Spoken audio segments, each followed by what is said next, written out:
Right, and we have some attendees in the room. Thank you very much for joining us, everybody. Hello, good evening from London. Welcome to this, the second in our global webinar series from Hult International Business School. Today, we are delighted to welcome Professor Olaf Groth, who will be presenting on one of this year's hottest topics, humans in a world of AI, digital disruption of human development. Now, before I hand over to Olaf, I'll just run through some quick information. On the bottom of your screen is an icon for chat. If you press that, the chat box appears in the bottom right-hand corner. At any time, if you'd like to ask a question, please write your questions into this chat box, and I will put them to Olaf at the end. The presentation will last for around 45 minutes, and then we will have 15 minutes or so for questions at the end. And this session will be recorded, so if you miss anything, it will be emailed to you after the session. So now, without further ado, I'd like to hand over to Olaf. All right, thank you very much, Lawrence, and good afternoon, good evening, wherever you may be. It is a pleasure to be with you today.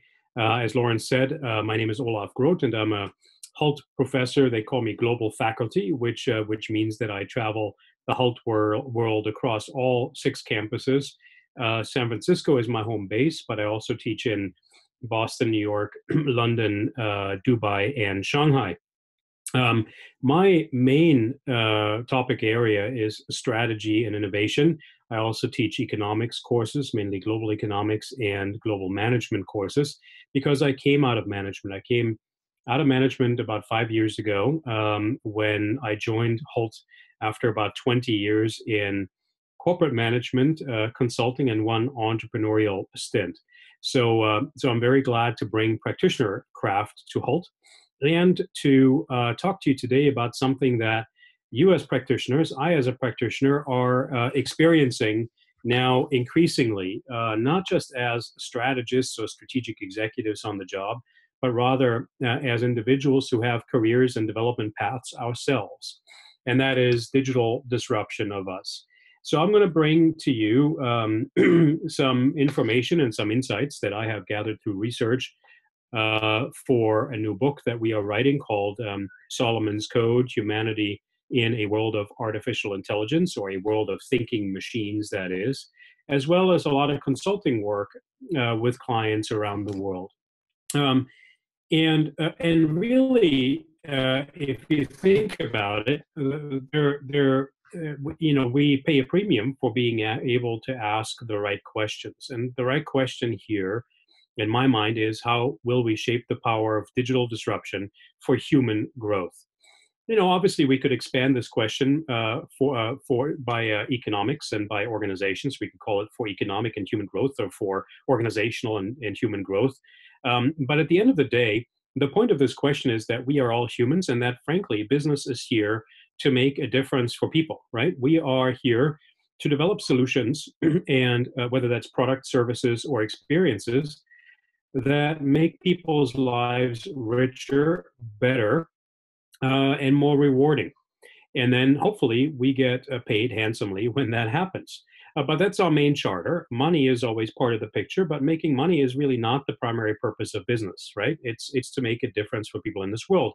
And so as we think about artificial intelligence, and as we think about things like other disruptive technologies or the Internet of Things, we need to ask ourselves, how is it going to impact us as career professionals, but also as professionals who provide these richer services to people?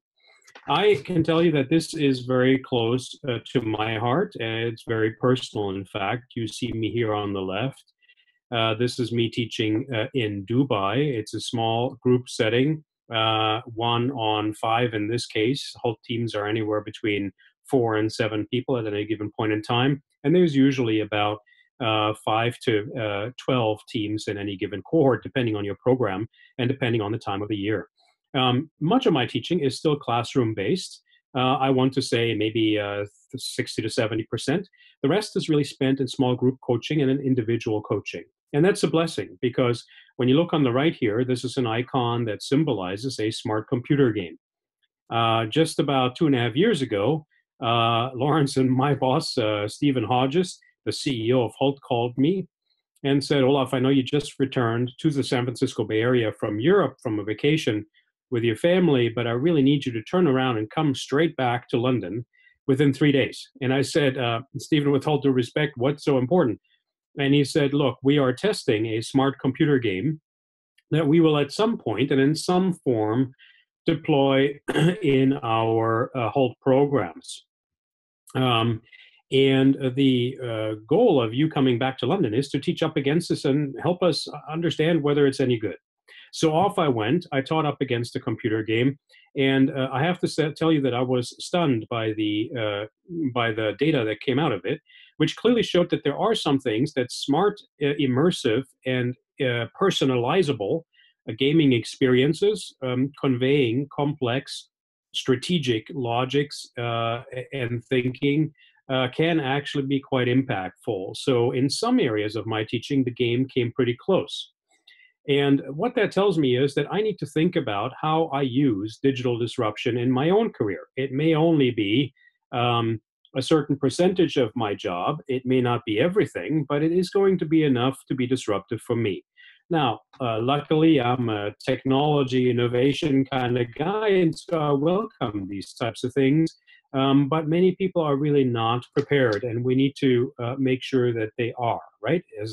As soon as you lead a team, you have responsibility to prepare them for change coming. Certainly, you have that responsibility when it comes to your customer. Some people don't exercise that responsibility very well. Here you see Borders Bookstore.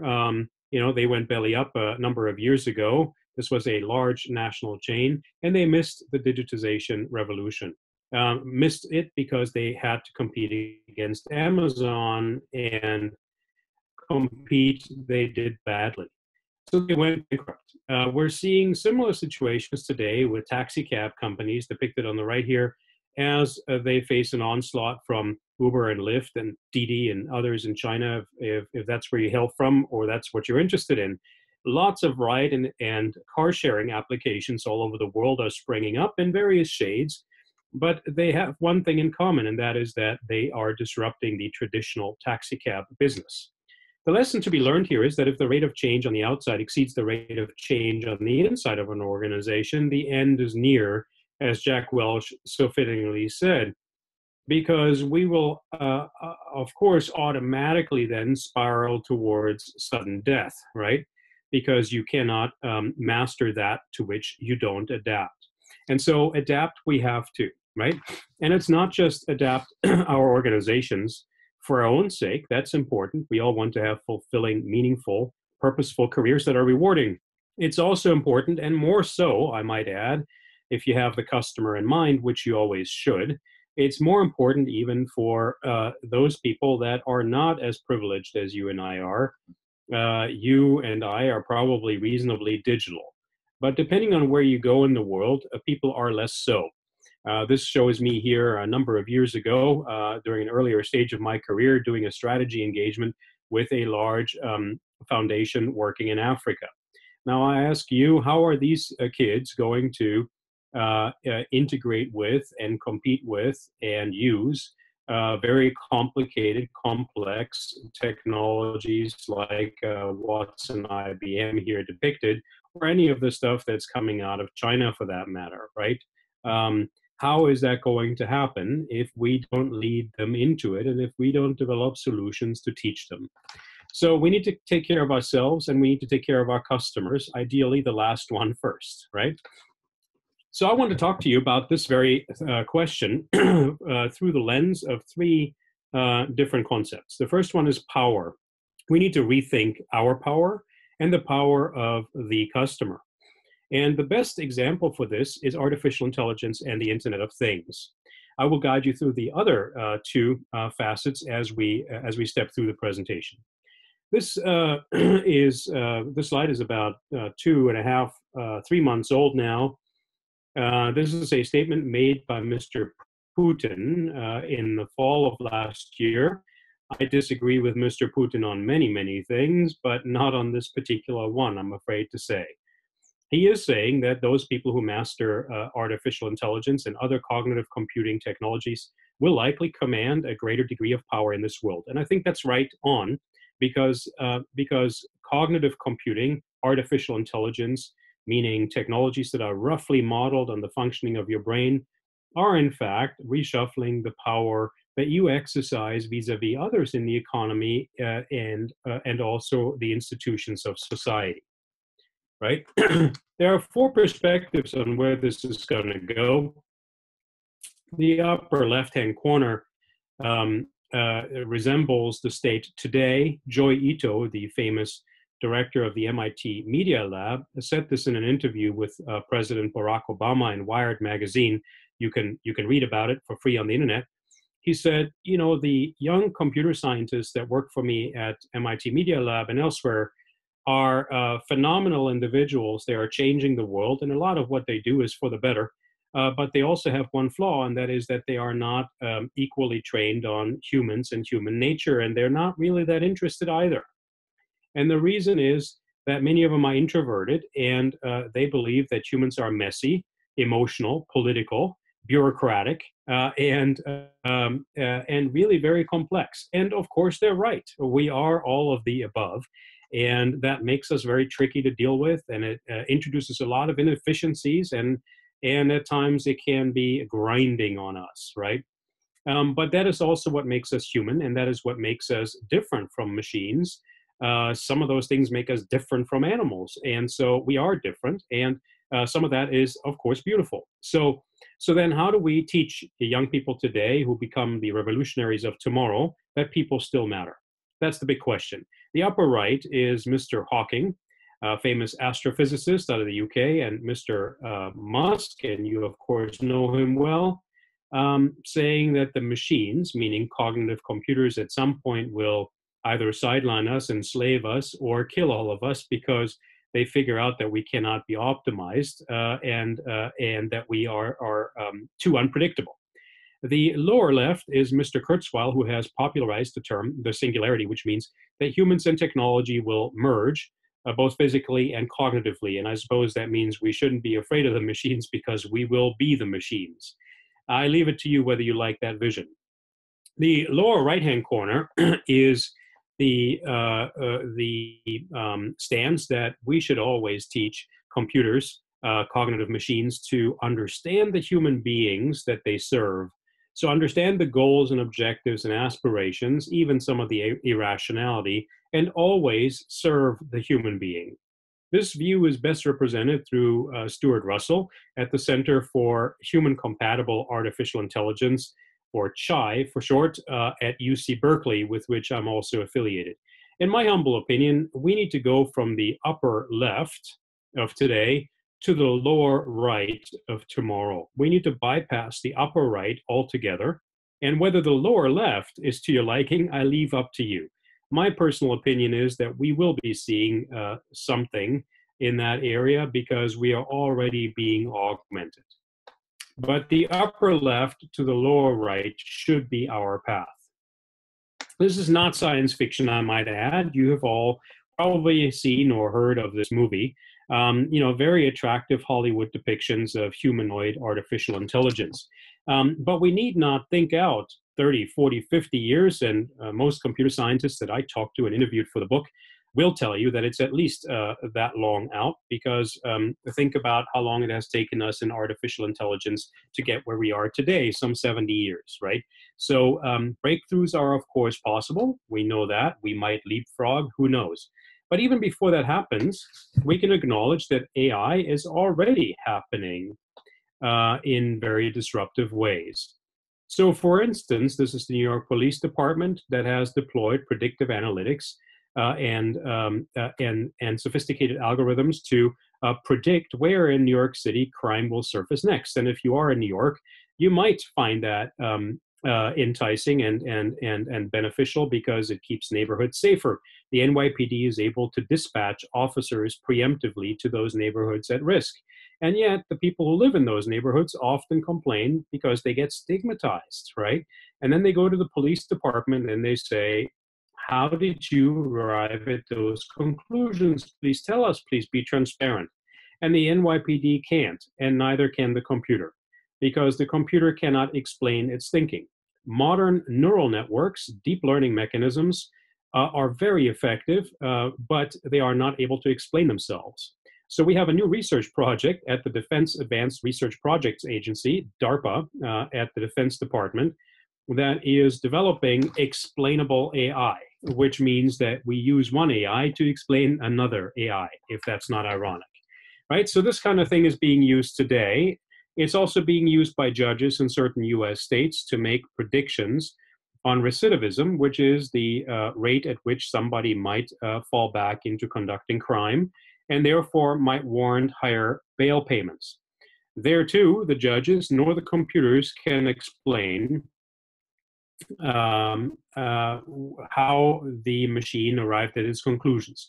So that's a problem in a era in which or in a country in which we pride ourselves on the transparent rule of law.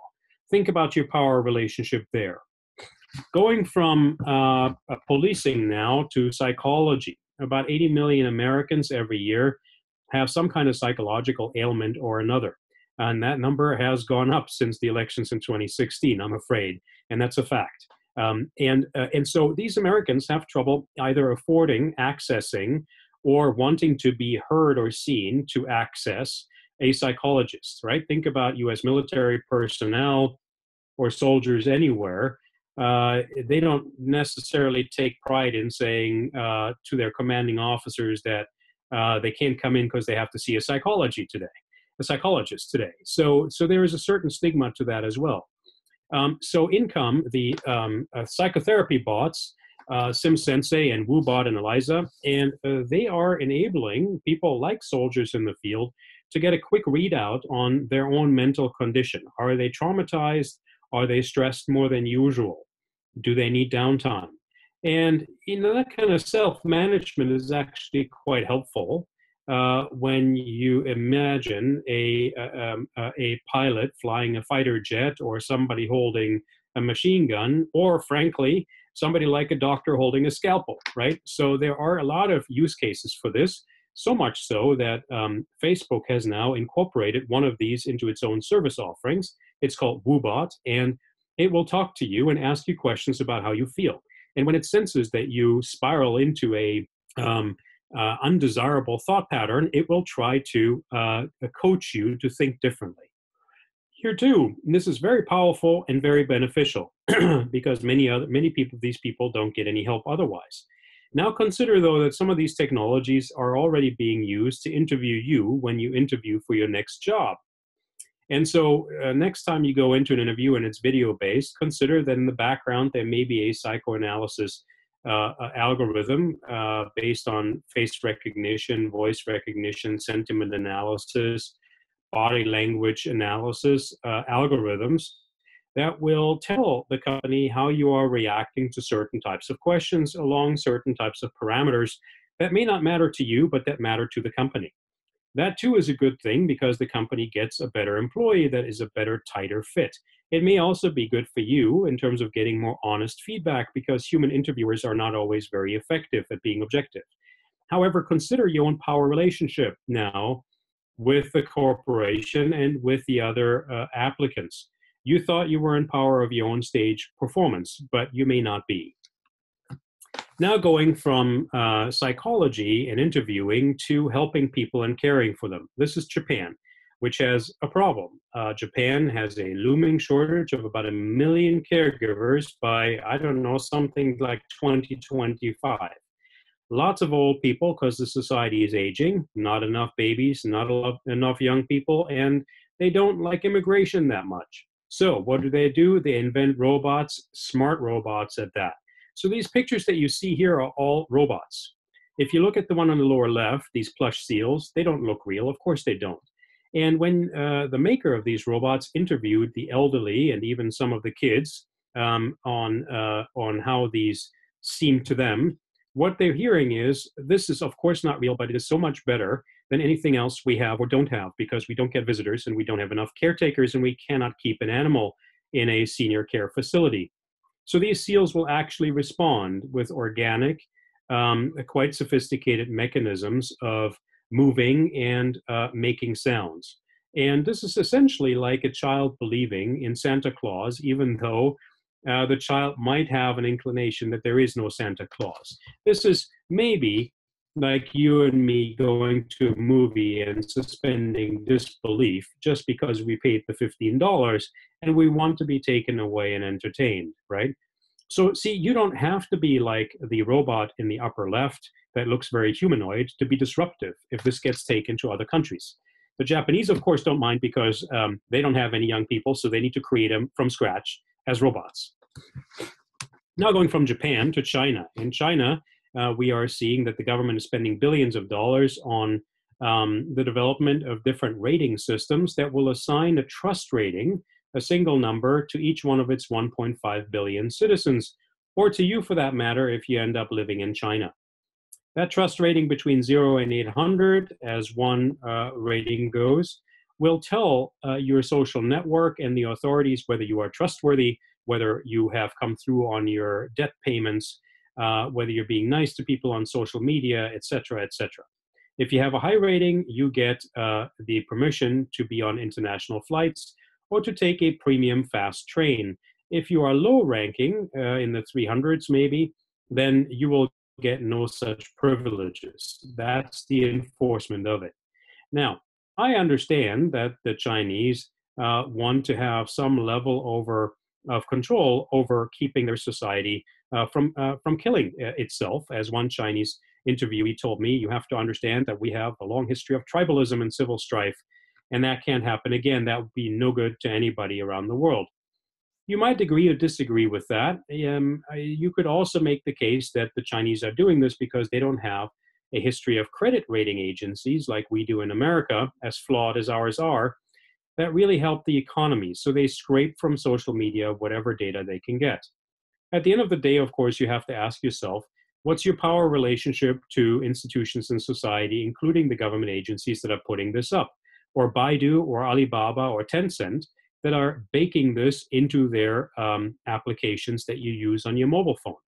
How will you relate to people around you? Will you no longer commune and be friends with people in the 300 range if you yourself are in the 600 or 700 range? So lots of impact here on relationships as well. Now going from the social impact in China to the social impact back here, this is Amelia. Amelia has a friend. Her name is Amy. I was introduced to Amy about a year and a half ago when a friend of mine, let's call him Stuart, tried to schedule an appointment with me and said, let me bring in my assistant. So he copied Amy on email, and Amy was very courteous, very flexible, very responsive. I'm a tough guy to schedule with because I travel a lot. I'm gone a lot. So we had to go around it a few times. And finally, Stuart and I met, and he asked me, how did you like Amy? And I said, I liked her a lot. She was almost too friendly, though. And he said, well, that's a good problem to have because Amy isn't real. Amy is a secretarial bot that is taking over scheduling for people. You know, there are some people who have thousands of appointments every year, and they don't necessarily want to spend all that time on their calendars. So understandable. But now imagine, what's the power of a secretary? How is that changing? What are the entry-level jobs in certain economies if secretarial jobs are no longer available?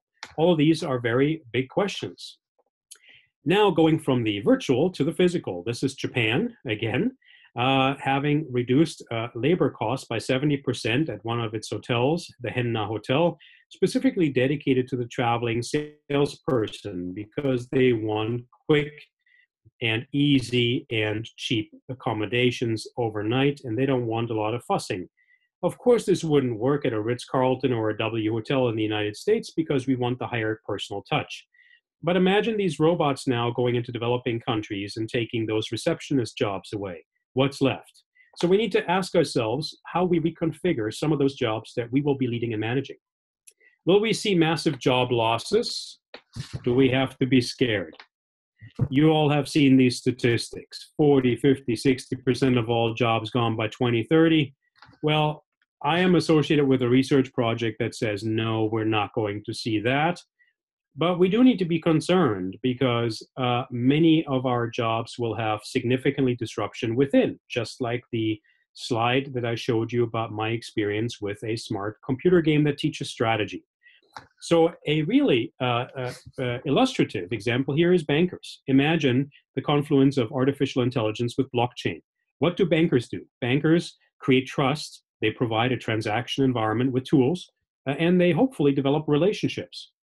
Trust and tools can be provided by AI and blockchain. What about relationships? Not so much. So bankers need to think about what is the future job composition they want to aim at, and what skills do they need to backfill here, right? Now going on, though, to another good example that does exactly that, integrate the machine with the human being. This is an example from Germany, the German Institute of Artificial Intelligence Research, which is working with BMW, with Google, and with companies like Rexroth, a well-known machine tool maker. And they are putting machines in place that manufacture smartly in combination with humans. So the machine will recognize basic human physical and psychometric profiles and adjust accordingly in order to accommodate the human operator. Now, this is fantastic, and labor unions like this a lot better because this obviously doesn't just have the human serve the machine, but the machine serving the human. And it's been shown that the joint productivity is higher than either one on their own.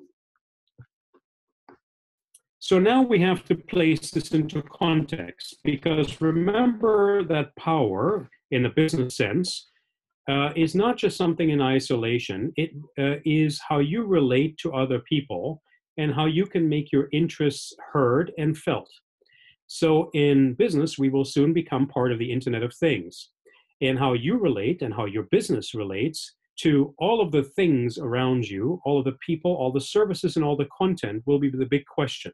So how you exercise that muscle, right, that AI muscle or that cognitive muscle of yours, will very much have to do with how you are tied into that whole of the Internet of Things. Let's take an example. Just focus on the blue box in the upper half of this graph. And let's just say there is a lamp in that box. And this is done by a machine, by a manufacturer who is making the lamp, right? So you may as well look around you right now and just pick one of the lamps in your room. Let's say that was in this box. What's the box? The box is a semantic space, a digital, virtual semantic space, a description of what the lamp consists of, the materials, how it's made, how often it needs to be maintained, how long it's supposed to last, maybe even the basic performance parameters, right?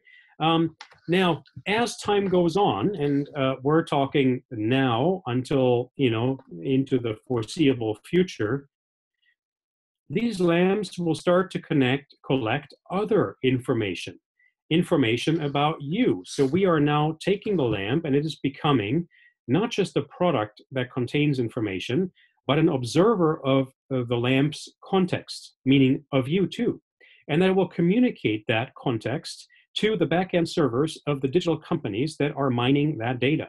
So right now, depending on where you are, you may have a lamp, maybe in a meeting room somewhere, that is usually full of people. Well, ask yourself, can that lamp, with sophisticated sensors in the future, sense who is in the room, ascertain their identity, understand how many people are in the room, how they relate to each other, are they talking, how noisy is it, what's the temperature? Is the room utilized every day of the week, or does it have unoccupied time at given intervals during the day?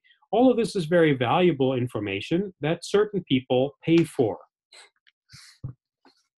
Who pays for this? Well, and what do they pay for, I should ask? What they pay for is primarily life pattern analysis. There are people out there who are interested in how you lead your life, what makes you happy, what makes you fulfilled, what makes your life run smoother. And that generates a lot of data. So these data companies want to ascertain your pattern of life, information, right? Intelligence. Companies such as Google, Apple, Facebook, Amazon, and in China, of course, you have Alibaba, Tencent, and Baidu. I would add Microsoft, LinkedIn to that as well, and maybe one or two others globally. Most of these are American and Chinese. These companies have one thing in common. They digitize everything that is in the dark column on the left here, and then probably 30 more domains, right?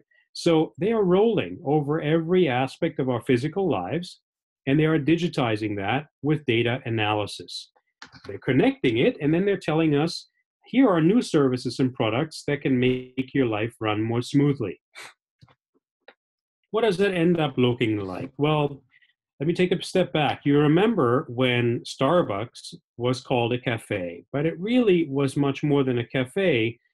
It was what we called the quote-unquote third place. Some people called it the urban oasis, because they wanted to make the point that this is not your standard cafe. You actually sit there and you work, you socialize, you entertain, or you relax. And yes, you might consume something in the process.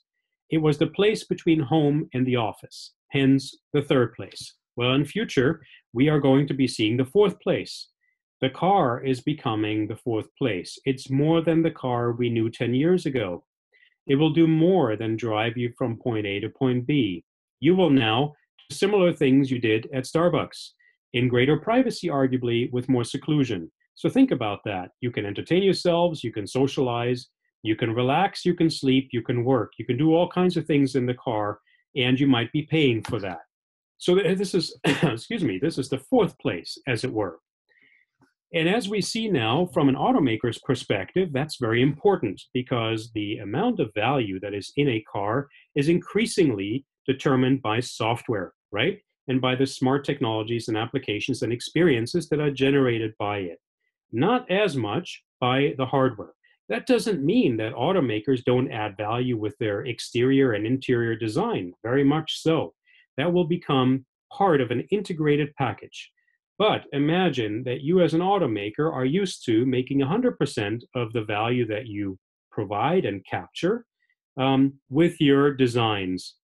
And now Google, Amazon, Alibaba, Baidu, Tencent are coming into the car and are saying, you know what?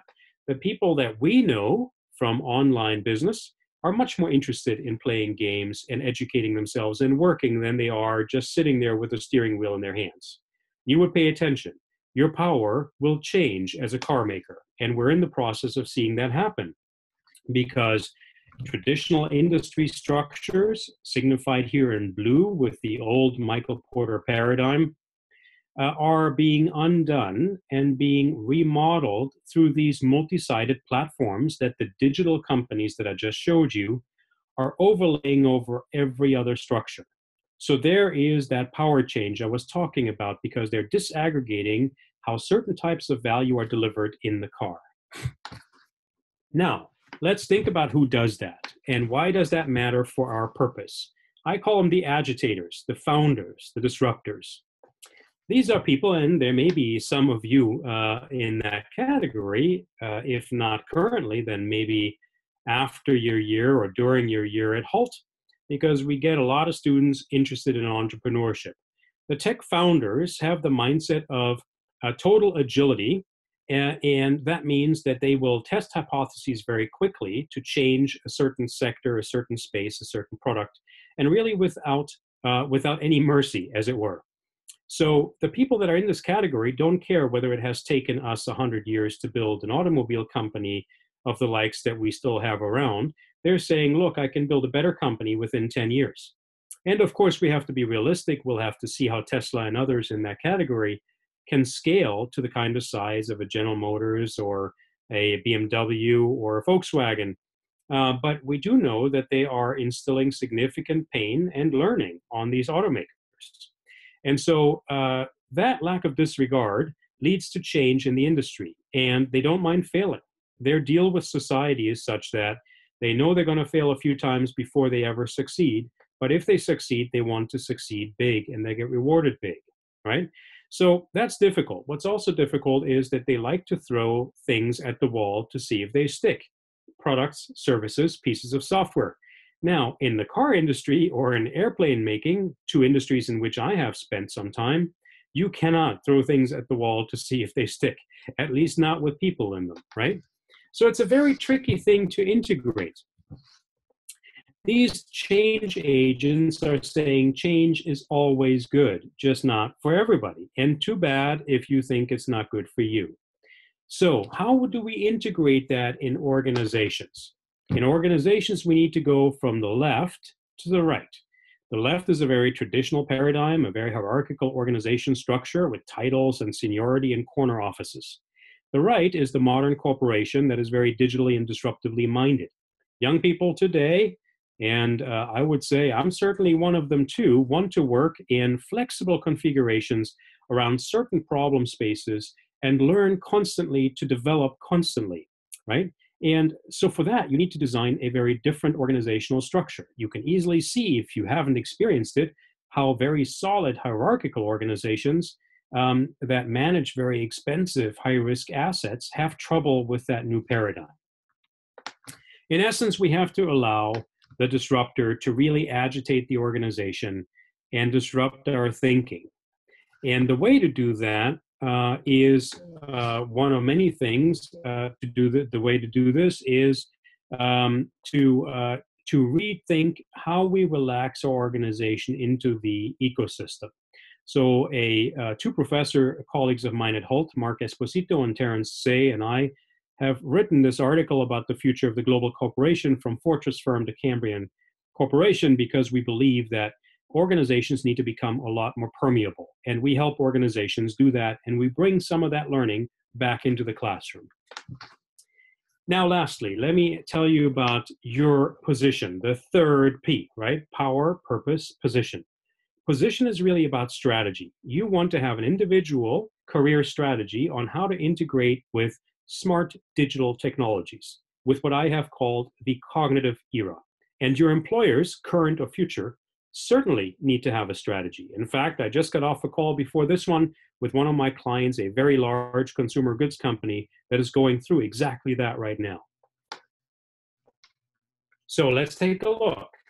Can we put our heads in the sand? Of course we can't. That usually doesn't work out too well. What do we do then instead? Well, one thing to do is to take the long view. And that's really hard because it seems like these changes come at us with such speed and such impact that it's really hard to catch our breaths, right? Not a moment goes by where we don't get a text message or a WhatsApp message or an email that requires our instant attention. But taking the long view can calm us down a bit. Where do we think this digital picture will go, let's say, over the next 10 years? As we do that, we take a look at all of the different driving forces, all of the trends that might be pushing and pulling to lead us onto a certain path to a certain problem, such as the future of work and productivity, signified here through the little red robot. That actually is real. And so what are all the different drivers that you can come up with that will drive the future of work? You ought to be thinking about that. We at Hult are thinking about this, and I'm on a research project between Hult and the UC Berkeley, where we study the future of working, learning, earning in the era of intelligent tools and systems, WITS for short, because this matters to our economies, to our societies, and frankly, to you personally. So again, here we will bring some of that learning back into the classroom. Examples are, of course, autonomous driving, where it wasn't just a matter of technology for this to arrive. We had lots of accidents, 40,000 accidents in the United States alone every year, and we're talking fatal accidents. I think it's about 1 million a year worldwide. We had congestion and we had pollution. And of course, we had a low growth economy. So all those trends came together and then collided with things like China's micro multinationals. These are very young companies, less than 5, 6, 7 years old, that are going around the world. They don't stick to China. They go international straight, born global. Pair that with experimentation spaces such as Dubai or the UAE in general, where I spent a lot of my time teaching, and you see that these changes can happen very quickly. As somebody said, the future is already here, it's just unevenly distributed. Similarly, we had population growth, climate change, land scarcity, environmental degradation. We added to that evolution of sensor technology, machine learning, and we got precision farming. Now add to that Google Earth databases and 9 petabyte of data through 20 years of geostationary satellites. And add to that the Australia-Kenya collaboration on agricultural data as part of OpenCube. And now you get an open source system for entrepreneurs to harness all this data and provide new products and new services in agriculture and infrastructure. Isn't that cool? So we have to ask ourselves, amidst all this tech stuff then, where does the human being live and work? And we craft alternative futures out of those trends to determine that. Once we know what the needs and the position of the human beings are that hold the money, right? They're our customers, let's not forget. We then cluster industry forces around the humans. Who is going to offer products and services 10 years out to these humans and their needs? How will suppliers relate to that? Who will need to partner on platforms to make that happen? And then we ask, what is our role inside those systems? How can we position into those futures? And here we design strategic option slates for each alternative future toward one robust, future resilient strategy. It's a fallacy to think that you have to have 4, 5, 6 different strategies for all the different ways in which the future might pan out. And if you come to Hult, I'll teach you how to do it. What else do? We teach you also that increasingly you're going to have to get good at soft skills. If you're good at math, good at engineering, good at science, that is fantastic, but it's not going to be enough by a long shot. You have to get better at the soft skills, just like those people who are good at the soft skills. I know that some of you must be sales executives, right? So you may be good at the people stuff, but you may not be as good as you could be in data science. You need to do both things, hard and soft. You need to know something about something, and that will likely come in the form of data. And you need to be able to critique the machine in how it does its analytical work. But you don't have to be a coder or a programmer. You do have to also know how to teach people new tricks, how to convince them, how to sell ideas, how to feel purpose. Purpose is so important in life these days. How to think in nonlinear ways to connect with political stakeholders that often are not economically incentivized. You need to get better at imagination and ideation, which is something that machines can't yet do. And of course, the whole cross-cultural field, where we need to negotiate with each other in such ways that don't alienate each other, which is something that we do at Hult writ large, right? Emotional intelligence across cultures. We have taken this first step and received some awards in teaching people hard skills side by side with soft skills. And I'll be the first one to tell you that that's not enough. We need to go further, and we are looking into how to do that. Ideally, in conjunction with a lot of smart, sophisticated new digital technologies. And as that happens, of course, we, all of us at Hult and you, have to ask yourselves about values-based power, purpose, and position. And then come out of Hult with your own strategy, both for your career and for your employer. So with that said, I thank you for your attention, and I'm open for questions. Thanks very much, Olaf. That was really, really fascinating. We've already had a few questions come through, which is great to see. And if anyone else would like to ask a question, please feel free to post it in the chat box now.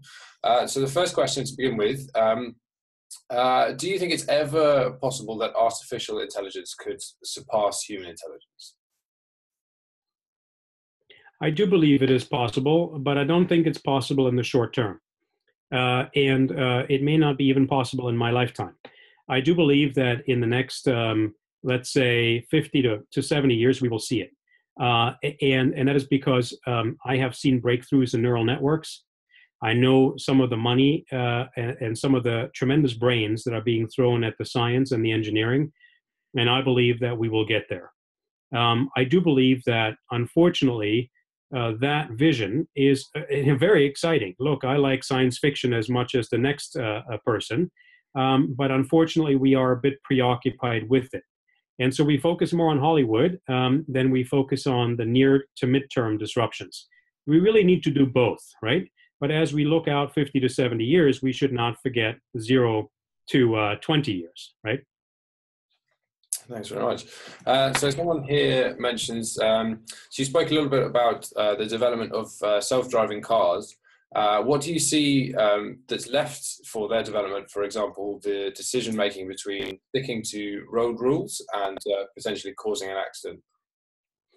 So we are advancing rapidly with autonomous automobiles. The engineers have done a phenomenal job getting us to level 4, which we will see on the roads in America probably, if not this year, then maybe next year, the latest the year after.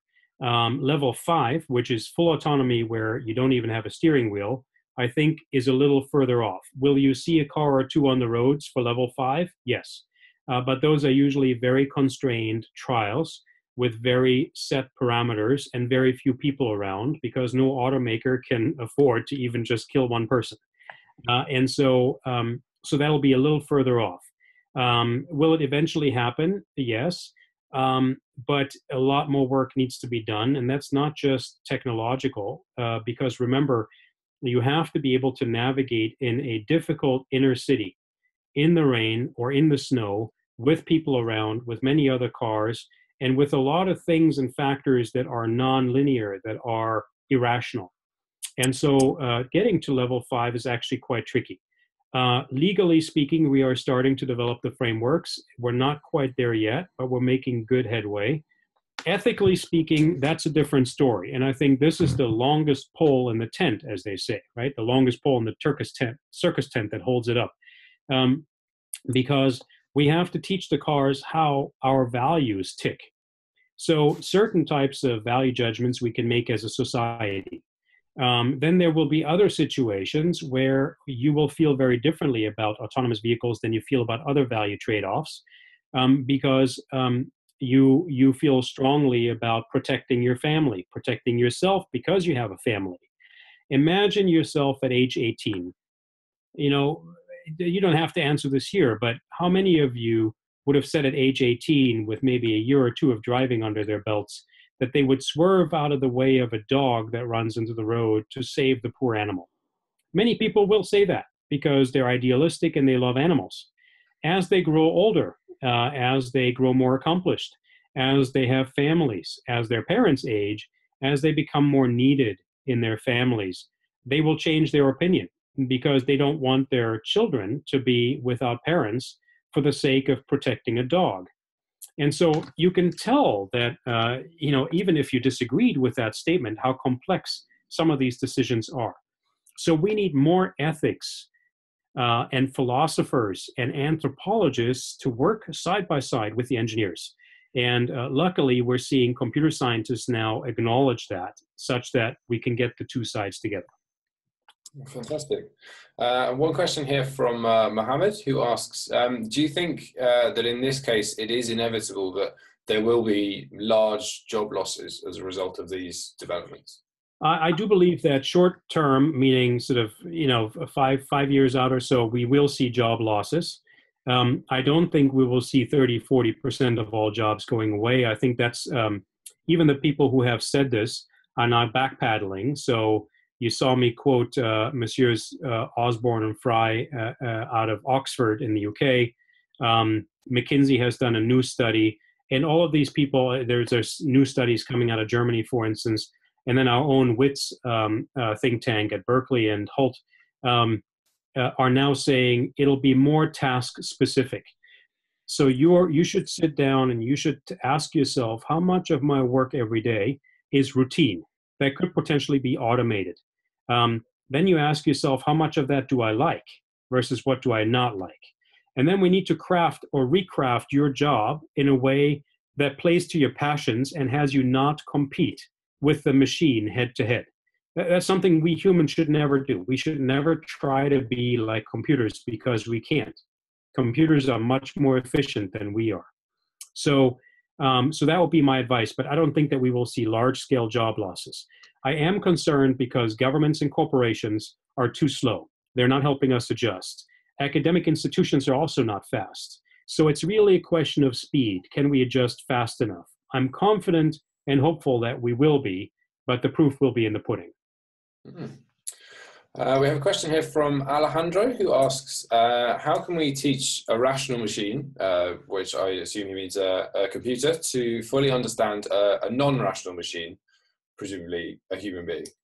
Yeah, that's also an excellent question. You guys are asking great questions. You know, that is really, as we say in America, the $64,000 question, right? And probably more like $1 trillion question in today's currency. Um, there are people, believe it or not, that are working on exactly that. So the folks at the Center for Human Compatible AI are trying to teach computers human values. Now, that's still a pretty logical, rational thing to do. It's difficult, but that's not even what you're talking about, I think. There are other people at the University of Southern California, and really in other places like the DFKI in Germany, that are trying to explore the emotional relationship between us and machines. You may remember when they showed the Boston Dynamics four-legged robot being kicked by engineers to prove that it could stand up on its own. People actually wrote in and said, "Stop kicking that robot. It hurts to watch that." It's evidence that we relate to things that move, even if they're artificial. And so there are scholars at USC that are studying this, and it is possible to have an emotional connection to something as cold and hard as a machine, as a computer. That relationship is currently still quite shallow, but you could easily see how once you make it more humanoid, or once you make it more relatable in its language, for instance, that could change. So IBM's Watson is being taught how to listen to and give readouts back to humans who are in emotional distress because they got a cancer diagnosis, right? So all of that is possible, and the robots in Japan are also being trained to be as connective with humans as possible. Imagine a robot in an older person's home, right? You want that robot to be sweet and not abrasive, right? So it's coming, it'll happen, but it'll be a while. Okay. I think we've got time for maybe two more. One question here. Having spoken a little bit about the ranking of citizens in China, what sort of ethical questions does this throw up for the allocation of wealth and resources? Well, so look, on one hand, I grew up in a democracy in Europe, and I immigrated to another one in America. And so my bias is that democracy may not be the silver bullet for everything, but it's the best out of all bad solutions, as Churchill said.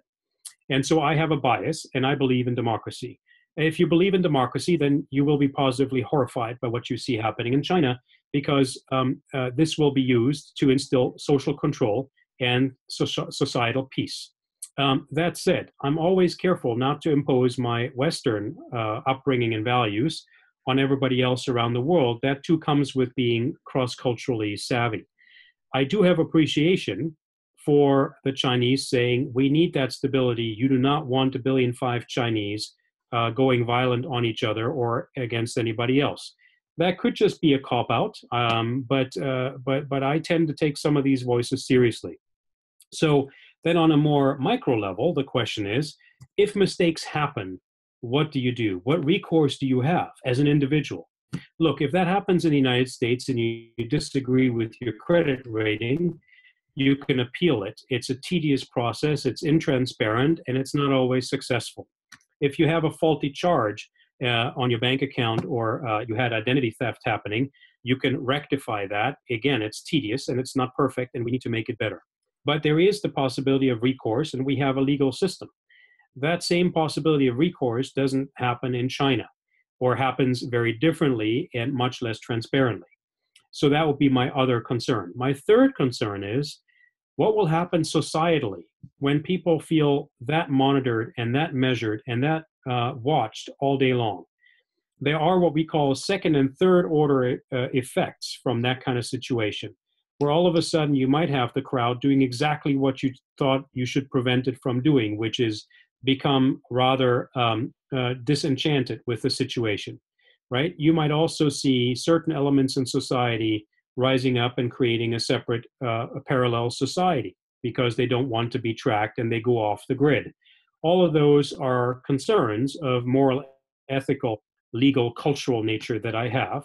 And I'm hopeful that the Chinese, who are extremely entrepreneurial and very good and very fast at what they do will be thinking about this and do something about this.